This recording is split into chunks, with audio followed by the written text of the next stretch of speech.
নির্মীয়মান বাড়ি ভেঙে দেওয়ার অভিযোগ উঠল বিজেপি নেতা অভিজিৎ আচার্য ওরফে বাপ্পার বিরুদ্ধে। এই ঘটনায় এলাকায় চাঞ্চল্য ছড়িয়ে পড়ে।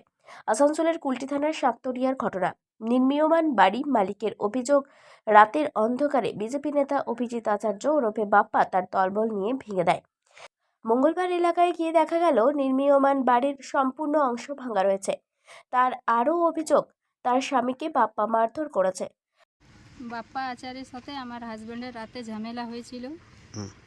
আমার হাজব্যান্ডকে বাপ্পা আচার্য বারবার ফোন করে 1 মাস ধরে ডাকছিল, কিছু টাকা পয়সা চাইছিল খরচার জন্য, 2 লাখ টাকা। আমার হাজব্যান্ডকে কালকে রাতে ফোন করে ডেকেছে, ওইখানে আমার হাজব্যান্ডের সাথে মারধর করেছে, তারপরে ওকে অ্যারেস্ট করিয়েছে থানায়। আর উল্টা তারপরে আমার বাড়িতে এসে ধাক্কাধুক্কি দিয়েছে, বাড়িতে ঢুকবার চেষ্টা করেছে, গালাগালি দিয়েছে। তারপরে আমরা যেখানে নতুন বাড়ি করছিলাম সেইটা জেসিপি দিয়ে পুরো ভাঙচুর করে দিয়েছে। আমরা বাড়ি করছিলাম, ওর জন্য ও টাকা চাইছিল। বাপ্পা আচার্য নেতা এখানকার। কোন পার্টি? BJP party. অনেকেই আমার ঘর বাড়ি সমস্ত ভেঙে দিল। এখানকার কি কাউন্সিলর কেউ নেই? আমি ঠিক মতন জানি না, ওকে শুধু চিনি যে হ্যাঁ এটা বাপ্পা আচার্য নেতা আছে, কিন্তু কাউন্সিলর আছে না কি আছে আমি সেটা বলতে পারবো না। আপনার স্বামী কি কোনো পার্টি করে?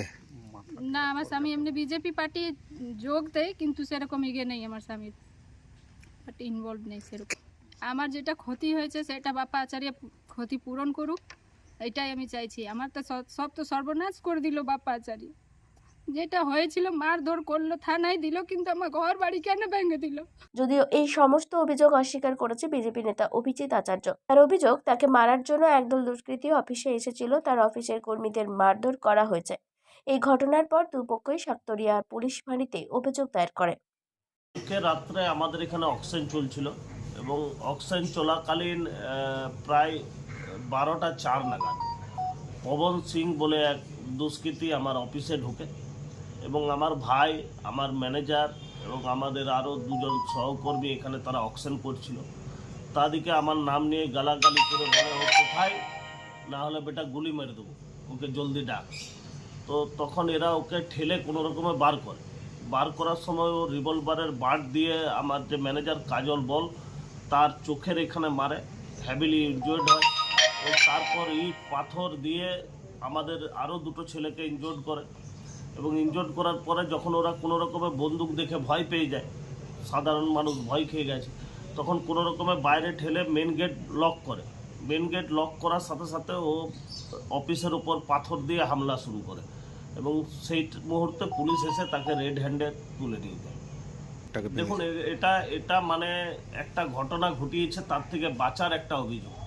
আপনি খবর নিন যে ওই জমিটার উপর একটা কেস চলছে, শাকতরিয়া গ্রামের খাওয়াসদের ভার্সেস ওই জমি দখলের একটা কেস চলছে এবং কারা কে ভেঙেছে না ভেঙেছে সেটাকে আমার সাথে জড়িয়ে আমাকে বদনাম করার চেষ্টা করেছে। আমি কেন ভাঙতে যাব? আমি বিজেপি করি। আপনার মনে হয় যে তৃণমূলের রাজে একটা বিজেপি নেতা লোকের ঘর ভেঙে দেবে আর পুলিশ চুপ করে বসে থাকবে? এটা কোনোদিনই সম্ভব নয়। এটা অন্য কারণ এটাকে জুড়ছে, যেহেতু ওরা আম সমেত ধরা পড়েছে এবং আমাকে মারার উদ্দেশ্যে যে এসেছিল সেখান থেকে বাঁচার একটা চেষ্টা করছে, কিন্তু এখনও আমার আইনের উপর ভরসা আছে। কমপ্লেন করেছি, এফআইআর করেছি আমরা।